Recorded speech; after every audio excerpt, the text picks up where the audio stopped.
को हम इतना आसान तरीका से आपको बता देंगे कि आपको लिखने का भी जरूरत नहीं पड़ेगा। बस एक दो डेट है जो कि कौन सा तारीख को क्या हुआ था याद रखना, बाकी यूं ही आपको बहुत अच्छे तरीके से समझ में आ जाएगा। मैं बहुत ही अच्छे तरीके से आप सभी को समझा दूंगा। ठीक है, क्वेश्चन जो आपका है वो दे सकता है नेहरू रिपोर्ट पर एक निबंध लिखें, या तो फिर नेहरू रिपोर्ट क्या है, या तो फिर नेहरू रिपोर्ट पर एक नोट्स लिखें, या तो फिर नेहरू रिपोर्ट कि असफलता का कारण बताइए। असफलता मतलब ये नेहरू रिपोर्ट भी सफल नहीं हो पाया था, तो इसके असफलता का क्या कारण है। ठीक है, तो हर एक वीडियो की हर एक क्वेश्चन के आंसर की जैसा कि मैं आपको क्वेश्चन स्टार्ट करने से पहले एक छोटा सा कुछ मैं पॉइंट बताता हूँ जिसके माध्यम से आपको पूरा स्टोरी समझ में आ जाए। तो चलते हैं उस स्लाइड पे। तो यहाँ पे आप लोग देख सकते हैं मैं उस स्लाइड पे आ चुका हूँ जहाँ पे आप लोगों को एक छोटा सा कहानी मैं आपको समझाऊंगा। उसके बाद आपको यूं ही आपको बहुत अच्छे तरीक़े से नेहरू रिपोर्ट समझ में आने वाला है। ठीक है, देखो दोस्तों, मैं आपको ज़्यादा गहराई में भी लेकर के नहीं जाऊँगा। ठीक है, बस मैं उतना ही आपको बताऊंगा कि जीवन भर इस क्वेश्चन को अच्छे तरीके से आप लोग आदर कर पाओगे। ठीक है, देखो बात क्या होता है दोस्तों, आप सभी को पता है 1919 ईस्वी में एक कानून बना था। ये सब बातें जो है ना वो भारतीयों के बीच में है और इंग्लैंड आने की ब्रिटेन के बीच में। ठीक है, अंग्रेजों के बीच में। ये भारतीयों और अंग्रेजों के बीच का विवाद ही बस है, और इसके अलावा तीसरा इसमें कोई आदमी नहीं है, बस दो ही देश। ठीक है, एक हमारा ब्रिटेन वाले हो गया जो अंग्रेज हैं, और एक भारत का है। ठीक है, होता कुछ ये है कि आप सभी को पता है कि ब्रिटेन वाले हम पर गुलाम कर रखे थे। ठीक है, तो 1919 ईस्वी में ब्रिटेन ने एक कानून बनाया था भारत के लिए। ठीक है, जैसे होता है कोई भी चीज़ को चलाने के लिए कैसे चलेगा नहीं चलेगा, वैसे ही ब्रिटेन ने 1919 ईस्वी में एक कानून बनाया था भारत के लिए। ठीक है, अब वो कानून कितना सफल हुआ, कितना सफल नहीं हुआ, कैसा चल रहा है, क्या कमी है क्या अच्छाई है, इसको जांच करने के लिए एक साइमन कमीशन बना गया। ये सब किसके द्वारा बनाया गया था? अंग्रेजों के द्वारा, ब्रिटेन के द्वारा। ठीक है, तो एक साइमन कमीशन बनाया गया 1927 में। उन लोगों को ऐसा लगा कि हम 1919 में कानून तो बना दिए, बट इसको देखने वाला होगा कौन? तो अंग्रेजों को जब ये बात पता चला ब्रिटेन वालों को, तो 1927 ईस्वी में साइमन कमीशन बनाया। कौन? वही सब बनाया।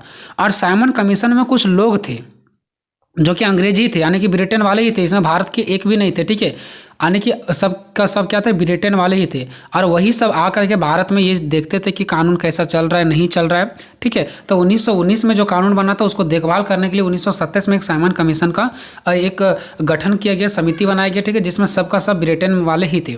अब भारत लोगों को गुस्सा चढ़ा कि आप हम पर गुलाम बनाए हो, कानून कैसा चल रहा नहीं चल रहा है आप देख रहे हो, और भारत के एक भी लोग नहीं है, और भारत के ऊपर ही ये साइमन कमीशन वाले कानून बना रखे हैं। तो एक भी तो भारतीय होना चाहिए ना, जो हमारे फीलिंग को, हमारे दर्द को समझ सके। लेकिन उस साइमन कमीशन में एक भी भारत के नहीं थे, सबका सब सदस्य अंग्रेजी ही थे, यानी अंग्रेज वाले ही थे। अब इन लोगों को गुस्सा चढ़ गया। अब आगे क्या होता है, भारत के जो लोग थे ना वो साइमन कमीशन का विरोध करते हैं।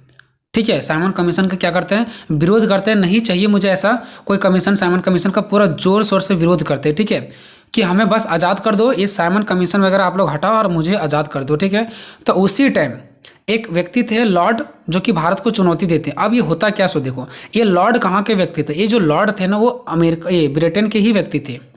ठीक है, ये जो लॉर्ड थे वो ब्रिटेन के ही व्यक्ति थे। ठीक है, अब ये ब्रिटेन के कौन व्यक्ति थे? तो ब्रिटेन के वे व्यक्ति थे जो वहाँ के प्रधानमंत्री ने भारत इसको भेज रखा था भारत के लोगों को देखभाल करने के लिए। तो ये भारत के सचिव बन गए थे। लेकिन ऐसा मत समझना कि लॉर्ड भारत के ही व्यक्ति थे, क्योंकि कहीं पर लिखा रहता है भारत का सचिव लॉर्ड। तो भारत का सचिव भले ही लॉर्ड था, लेकिन ये लॉर्ड व्यक्ति असलियत में कहाँ के थे? ब्रिटेन के थे। जो ब्रिटेन के प्रधानमंत्री ने इनको यहाँ पे, वहाँ का सरकार ने इसको यहाँ पे भेज रखा था, क्योंकि बार बार सरकार थोड़ी ना आएगा यहाँ पे, वहाँ के जो प्रधानमंत्री था वो थोड़ी ना आएगा यहाँ पे बार बार देखने के लिए कि भारत में क्या हो रहा नहीं हो रहा है। तो वो एक व्यक्ति चुने थे जिसका नाम था लॉर्ड। ठीक है, अब लॉर्ड को ही भारत में क्या हो रहा नहीं हो रहा उसका मैन वही था, लॉर्ड को ही बनाया गया था। ठीक है, कि सब कुछ आपको ही देखना है। तो जब भारत वाले साइमन कमीशन का विरोध कर देते हैं तो लॉर्ड वहाँ से आता है। ठीक है, और लॉर्ड को गुस्सा चढ़ता है कि हमारे लोगों के, भारत के लोग मना कर रहे हैं। तो लॉर्ड क्या बोलते हैं, भारत के लोगों को चुनौती दे देते हैं कि अगर आप लोगों में इतना ही हिम्मत है तो आप लोग एक संविधान बना करके दिखा दो। अगर आप लोग संविधान बना करके दिखा दोगे तो हम आपको आज़ाद कर देंगे। ठीक है, ये चुनौती दे देता है भारत के लोगों से, क्योंकि इनको पता है कि यहाँ के लोग में खुद फूट जाते हैं हिंदू मुस्लिम करके। तो इन लोगों से कभी संविधान बनेगा? अगर हिंदू के पक्ष में कानून बनाएंगे तो मुस्लिम वाले रुक जाएंगे, मुस्लिम वालों के पक्ष में बनाएंगे तो हिंदू वाले रुक जाएंगे। तो इन लोगों से कभी संविधान नहीं बनेगा। तो लॉर्ड ऐसा कर दिया कि आप लोग एक संविधान बना करके दिखाओ, उसके बाद हम आपको आज़ाद कर देंगे। तो बात आ जाता है 1928 ईस्वी में। तो नेहरू ने बोल लिया चलो ठीक है, हम एक संविधान बना करके दिखा देते, उसके बाद आप क्या करना, हमें आज़ाद कर देना। तो इस चुनौती को एक्सेप्ट कर लेता है और नेहरू के साथ एक समिति का गठन होता है, भारत के लोगों का ही गठन होता है। ठीक है, नेहरू अपने साथ में बहुत सारे 8 सदस्य थे, ठीक है, और भी अन्य सदस्य थे। ठीक है, तो उसके साथ में गठन होता है, एक समिति का बैठक होता है कि अब हम लोगों को संविधान बनाना और ऐसे ऐसे हम लोगों को कानून व्यवस्था बनाना है, और ये कानून हम बना करके अंग्रेजों के हाथों में लौटा देंगे कि देखो मैंने संविधान का कानून बना करके दे दिया, अब आप लोग मुझे आज़ाद कर दो। ठीक है, लेकिन वही हुआ जो लॉर्ड पहले चाहते थे। लॉर्ड को पता था कि ये लोग कभी संविधान नहीं बना पाएंगे। ठीक है, तो नेहरू ने बनाने का प्रयास किया, वो एक समिति को बुलाया। ठीक है, और उस समिति को बुलाने के बाद क्या होता है, इन लोगों ने बहुत अच्छा तरीका से एक संविधान का कानून बना लिया। ठीक है, लेकिन यहाँ पे हिंदू और मुस्लिम में थोड़ा सा विवाद हो गया, जिसके वजह से ये जो नेहरू रिपोर्ट था ये अच्छा तरीका से आगे सफलता नहीं प्राप्त हो पाया। ठीक है, तो जो नेहरू ने कुछ लोगों के साथ अपना एक समिति जो बनाया था ना कि हम लोगों को एक संविधान का कानून बनाना है, अंग्रेजों ने हम लोगों को ऐसा बोला है, तो वही जो नेहरू का जो समिति था ना, कुछ लोगों के साथ जो मिलकर समिति बनाया था, उसी का नाम दिया गया था नेहरू रिपोर्ट। और बाद में ये खुद ये भारत के लोगों के यही कारण से क्या हो गया, यहाँ पे असफल हो गया, सफल नहीं हो पाया, क्योंकि अंग्रेजों ने चैलेंज ये कर रखा था कि अगर आप सही सलामत से बिना किसी का विरोध में, भारत के हर एक लोग अगर आपके कानून से सहमत होंगे तो हम आपको आज़ाद कर देंगे। और अगर आप जो भारत के कानून संविधान का जो आप लोग कानून बनाओगे, ठीक है, अगर वो एक भी भारत के लोग अगर मानने से इनकार कर दिए तो कानून नहीं बनेगा, और वही चीज़ें फाइनली जाकर के हो जाता है। बस इतना ही था। ठीक है, अब आगे कुछ भी नहीं। अगर आप आगे का वीडियो नहीं भी देखोगे ना, तो जितना मैंने आपको शुरू से अंत तक बताया उतना आप लोग लिख देना, बस आपको मार्क्स मिलेंगे निश्चित तौर पे। ठीक है, लेकिन कैसे लिखना, कैसे सजाना, उसके लिए आपको देखना पड़ेगा। ठीक है, तो चलते हैं अब क्वेश्चन के आंसर की ओर। देखो दोस्तों, मैं सब कुछ आपको बता रहा हूँ, ठीक है, लेकिन इसके पहले जो मैंने पेज में भी बताया आपको छोटा सा कहानी, वो चीज़ याद रखना और उस डेट को याद रखना, तभी ये समझ पाओगे, नहीं तो याद नहीं कर पाओगे। ठीक है, वहाँ पे नहीं होगा तो आप एक अलग पेज में क्या करो, उस पॉइंट को लिख लो जो मैंने भी छोटा सा स्टोरी में बताया, और उसके बाद वीडियो देखो, निश्चित तौर पर आपको 100% समझ आएगा। एक पेज में लिख करके सामने रख लो और वीडियो देख लो। ठीक है, देखो नेहरू रिपोर्ट क्या है। नवंबर 1927 में साइमन कमीशन आयोग का गठन किया गया। ठीक है, इस आयोग के सभी सदस्य ब्रिटिश थे, सभी को पता है, तथा इसमें किसी भी भारतीयों को सम्मिलित नहीं किया गया था। भारतीयों की इस आयोग में सम्मिलित नहीं करने के कारण अंग्रेज जो यहाँ कांग्रेस पार्टी था, कांग्रेस मतलब भारत के लोग में कुछ पार्टी बना था कांग्रेस, हिंदू वाले एक तरह से बोल सकते हैं, मुस्लिम वाले मुस्लिम लीग बना रखे थे। ठीक है, तो भारत के कुछ लोग कांग्रेस, मुस्लिम लीग और हिंदू महासभा तथा अन्य सभी दलों द्वारा इस आयोग का जमकर विरोध किया गया कि इसमें कोई भी भारत नहीं है, ये हमारे फीलिंग को कैसे समझ पाएंगे। ठीक है, तो विरोध कर दिया गया। भारतीयों ने जब साइमन कमीशन का बहिष्कार करने का फैसला किया, तब भारत के सचिव लॉर्ड, ये भारत के सचिव बनाया गया था, भारत को देखभाल करने के लिए बनाया गया था इस लॉर्ड को, लेकिन ये थे ब्रिटेन के, तो ये ब्रिटेन का ही ना पक्ष लेंगे, भारत के थोड़ी ना पक्ष लेंगे। तो सचिव जो लॉर्ड थे ना, उसने नवंबर 1927 ईस्वी को भारतीयों के सामने एक चुनौती रखी कि वे अगर एक ऐसा संविधान का निर्माण कर ब्रिटिश संसद के समक्ष पेश करे जिससे सभी दलों का समर्थन व सहमति प्राप्त हो, कि वो एक ऐसा संविधान का निर्माण करे जिससे भारत के सभी लोग सहमत हो, तो हम उसको आज़ाद कर देंगे। ठीक है, लेकिन उसको ये बात पता था, क्योंकि लॉर्ड का मानना था कि भारतीय एकमत होकर कभी भी अपने देश के लिए संविधान नहीं बना सकते। मतलब उनको पता था कि भारत के लोग कभी भी एक साथ एक हो ही नहीं सकते हैं, और एक होकर के कभी ये लोग कानून बना ही नहीं पाएंगे। ठीक है, ये बात उनको पता था कि अगर आप लोग में इतना ही दम है तो आप लोग एक कानून बना करके दिखाओ और जिसमें सभी का सहमति प्राप्त हो। ठीक है, अब आगे क्या होता है देखो।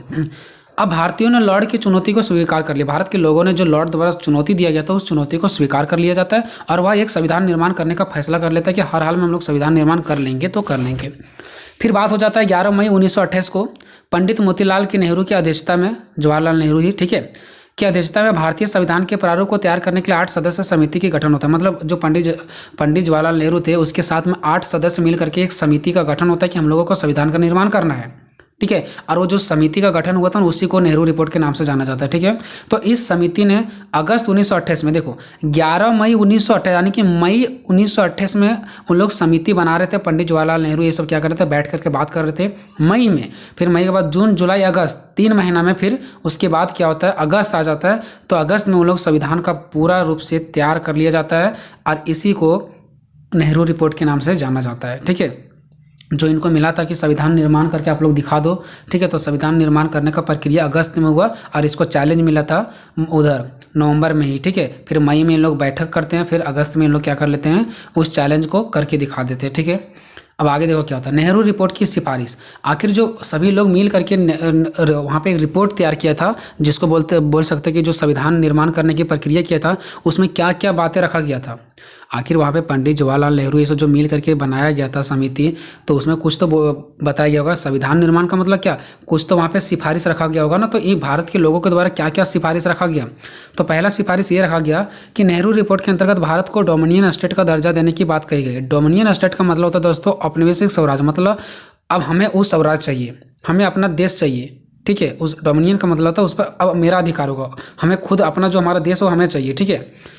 इससे तात्पर्य है देश में सरकार तो भारतीयों की होगी। देखो अगर मैं बोलूँगा डोमिनियन अगर स्टेट का, तो दूसरा भाषा में ऐसे भी समझ सकते हो, भारत तो सरकार, ये जो सरकार होगी वो भारत की होगी, परंतु ब्रिटिश राष्ट्रमंडल के अधीन होंगे। मतलब कि यहाँ का जो सरकार जो भी नियम कानून होगा वो सब भारत के ही सरकार संभालेगी, लेकिन हम लोग आपसे जुड़े रहेंगे। राष्ट्रमंडल का मतलब होता है कि हम आपसे जुड़े रहेंगे, ठीक है, उन्हें ब्रिटिश से हम जुड़े रहेंगे। मतलब यहाँ का सरकार तो भारत के होंगे लेकिन हम आपसे जुड़े रहेंगे। ये पहला कथन था नेहरू की जो समिति बनाया गया था उन लोगों का। दूसरा ये बताया गया था कि केंद्र में द्विसदनीय विधायिका की स्थापना की जाए। भारत के लोगों द्वारा ये कहा गया कि केंद्र में द्विसदनीय विधायिका की स्थापना हो, जिसमें द्विसदन हो, 2 सदन हो, ठीक है। तीसरा पॉइंट क्या, भारत में एक संघीय प्रणाली की स्थापना की जाए। यानी भारत के लोगों के द्वारा कहना था कि भारत में एक संघीय प्रणाली सब एक, ठीक है, स्थापना की जाए और अवशिष्ट शक्तियां प्रांतों की बजाय केंद्र के पास हो। प्रांतों मतलब होता है राज्यों कि जितने सारा शक्ति वो राज्यों के हाथों में ना होकर के केंद्रों के पास होना चाहिए, ठीक है। क्योंकि अभी भी आपको सभी को पता है केंद्र सरकार होती है और राज्य सरकार। जब कोई संकटकालीन स्थिति हमारे भारत पर आ जाता है ना, तो हर एक राज्य के जो मुख्यमंत्री होता है ना, उसको कोई भी कानून बनाने का अधिकार नहीं। उस टाइम सारा शक्ति किसके पास चल जाता है, राज्य को ना होकर के केंद्र सरकार के पास चल जाता है, ठीक है। तो यही कहना भारतीय के लोगों का भी था कि जितना सारा शक्ति होता है वो राज्यों को ना होकर के केंद्र के पास होना चाहिए। ये भारत के लोगों का मानना था, ठीक है। चौथा इसने रूल्स क्या बना रखा था, भारतीय लोग जो नेहरू रिपोर्ट वाले थे, इन लोगों ने चौथा कानून क्या बना रखा था कि किसी भी राज्य का कोई धर्म नहीं होगा। भारत के लोग हर एक चीज़ को चाहते थे ना कि हम लोग इस प्रकार से कानून बनाए ना कि भारत के हर एक लोग सहमत हो। इसीलिए तो चौथा पॉइंट डाले थे कि किसी भी राज्य का कोई धर्म नहीं होगा। अगर हम बोल देंगे नहीं हिंदू धर्म होगा भारत, तो इससे मुस्लिम वाले रुस जाएंगे। अगर मुस्लिम धर्म बोलेंगे तो हिंदू वाले रुस जाएगा। इसलिए क्या बोला कि हमारा जो राज्य होगा ना वो कोई भी धर्म पर डिपेंड नहीं होगा, ताकि सारे लोग सहमत हो और हम अंग्रेजों से जीत पाएँ, लेकिन ऐसा नहीं हुआ। पांचवा क्या, नेहरू रिपोर्ट में सुप्रीम कोर्ट के गठन का प्रस्ताव रखा गया। नेहरू रिपोर्ट में ये भी कहा गया कि हमें सुप्रीम कोर्ट का भी गठन करना है, ठीक है, सुप्रीम कोर्ट। उसके बाद छठा पॉइंट में ये भी रखा गया कि 21 वर्ष से अधिक आयु के पुरुष तथा महिलाओं को मतदान करने का अधिकार भी दिया जाएगा। सातवां पॉइंट में ये भी बताया गया कि सभी भारतीयों को 19 मौलिक अधिकार एवं महिलाओं को पुरुषों के समान सभी अधिकार दिए जाएंगे। 19 मौलिक अधिकार का बात किया गया और महिलाओं को पुरुषों के समान अधिकार दिया जाने की बात किया गया, ठीक है।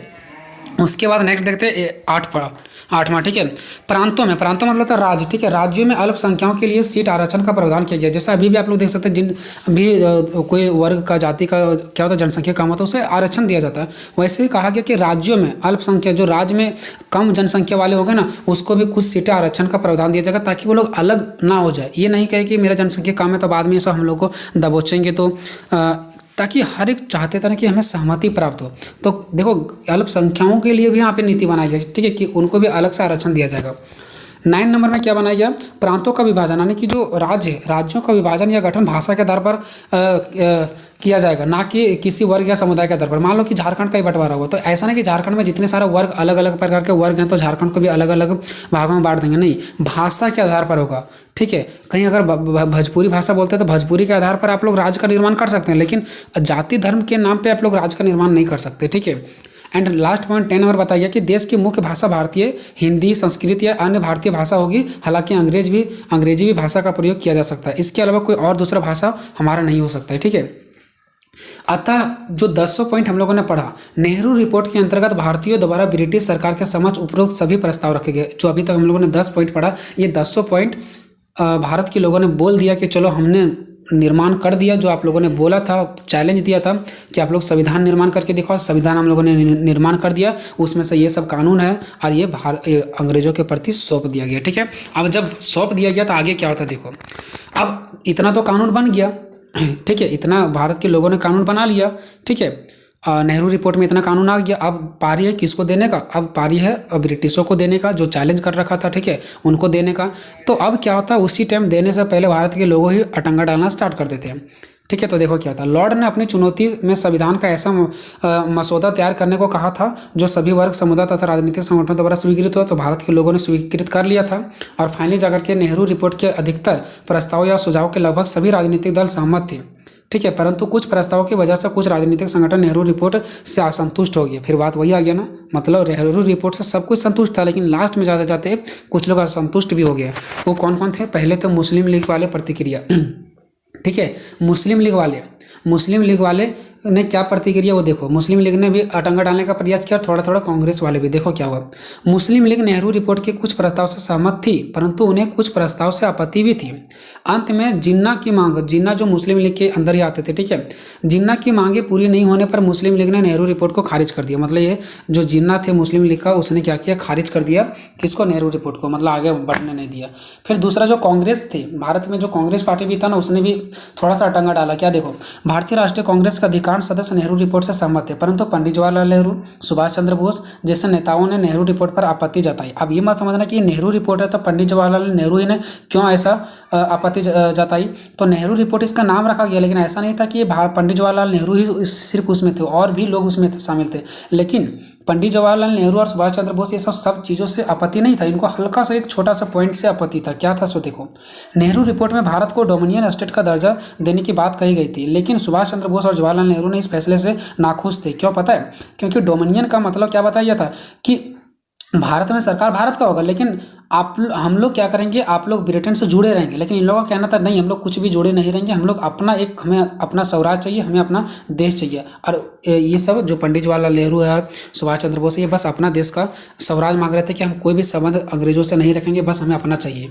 ठीक है, लेकिन डोमिनियन ने बात किया था कि हम आपसे संबंध रखेंगे। तो ये डोमिनियन को लेकर के थोड़ा सा आपत्तिजनक क्या हुआ, इन लोगों को आपत्ति हुई, आपत्ति जताया गया सुभाष चंद्र बोस के द्वारा, पंडित जवाहरलाल नेहरू के द्वारा। ठीक है, तो कहीं ना कहीं मुस्लिम लीग और कांग्रेस ने फिर बाद में इन लोगों ने क्या किया, धीरे छोटा सा इन लोगों के अंदर एक क्या होता है, आपत्तिजनक कुछ मन में इन लोगों की बातें आती है। ठीक है, और उसके वजह से खारिज कर दिया जाता है जो नेहरू रिपोर्ट बनाया गया था। और फाइनली जाकर के वही होता है जो लॉर्ड ने प्रस्ताव रखा था कि आप लोग से कभी संविधान निर्माण नहीं होगा। ठीक है, अब आगे देखो क्या होता है। अब तो यहाँ पे देख लिया कि नेहरू रिपोर्ट बनाया गया, जब उसके पास देने के लिए जा रहे थे तो यहाँ पे दो छोटा सा अटंगा डालने का काम आ गया। उसके बाद अब देखते हैं ब्रिटिश सरकार क्या प्रतिक्रिया देता है, क्या वो अब कुछ हम लोगों के लिए सॉल्यूशन निकालते हैं या नहीं। अब देखो, कांग्रेस ने ब्रिटिश सरकार को दिसंबर 1929 तक रिपोर्ट को स्वीकार करने का समय दिया। 1928 में बन गया था रिपोर्ट। ठीक है, और 1928 में अंग्रेजों, ये जो ब्रिटिश वाले सरकार थे, उसको जाकर के भारत के लोगों ने दे दिया। और ब्रिटिश सरकार को देने के बावजूद, ठीक है, 1 साल का टाइम दिया गया कि 1929 तक दिया था 1928 में, और उसको टाइम दिया गया 1929 तक, यानी 1 साल तक आपको कोई जवाब दे देना। अब आप लोग के मन में ये आ रहा होगा कि जब इन लोग, भारत के लोग संतुष्ट नहीं थे तो फिर रिपोर्ट क्यों दिया? भारत के लोग संतुष्ट नहीं थे, फिर भी अंग्रेजों को रिपोर्ट दे दिया गया। ठीक है, तो उसको 1 साल का टाइम दिया गया कि 1 साल के अंदर आपको अगर कुछ करना तो करो, नहीं तो रिपोर्ट का स्वीकार नहीं किए जाने की दिशा में कांग्रेस ने एक बड़े जनधन आंदोलन की चेतावनी भी दी थी कि अगर 1 साल के अंदर 1929 तक अगर कुछ आप सॉल्यूशन देते तो ठीक है, नहीं तो हम लोग बड़ा आंदोलन करेंगे। ठीक है, और नेहरू रिपोर्ट पर सभी भारतीय राजनीतिक संगठनों की सहमति होने के बावजूद भी ब्रिटिश सरकार ने इस रिपोर्ट को अत्यधिक प्रगतिवादी और आधुनिक बताकर इसे अस्वीकार कर दिया। अब देखो फाइनली क्या होता है। जो भारत के लोगों के अंदर कुछ ना कुछ कमी नज़र आ रहा था ना, कि जो नेहरू रिपोर्ट है उसमें कुछ कमी नज़र आ रहा था, फिर भी भारत के लोगों ने बोला चलो ठीक है, ये सब कमी है, इसके बावजूद भी हम दे देते हैं ब्रिटिश सरकार को, और देखते हैं कि क्या वो हमें आज़ाद कर रहे हैं या नहीं कर रहे हैं। इनके बावजूद भी ब्रिटिश सरकार को दिया गया, लेकिन ब्रिटिश सरकार ने इसे अत्यधिक प्रगतिवादी और आधुनिक, मतलब इसे गलत ठहरा करके बोला गया कि ये नहीं चलेगा, इसमें बहुत सारा त्रुटियाँ हैं, आप लोग संविधान का निर्माण नहीं कर पाए, इसलिए आप लोग को स्वराज नहीं दिया जाएगा। इस प्रकार से जो नेहरू रिपोर्ट था वो असफल हो गया। तो चाहे नेहरू रिपोर्ट पर निबंध बोले चाहे असफल का कारण बोले, आपको यही आंसर डालना है। ठीक है दोस्तों, तो ये वीडियो आपको कैसा लगा कमेंट में जरूर बताना। मिलेंगे नेक्स्ट वीडियो में, तब तक जय हिंद।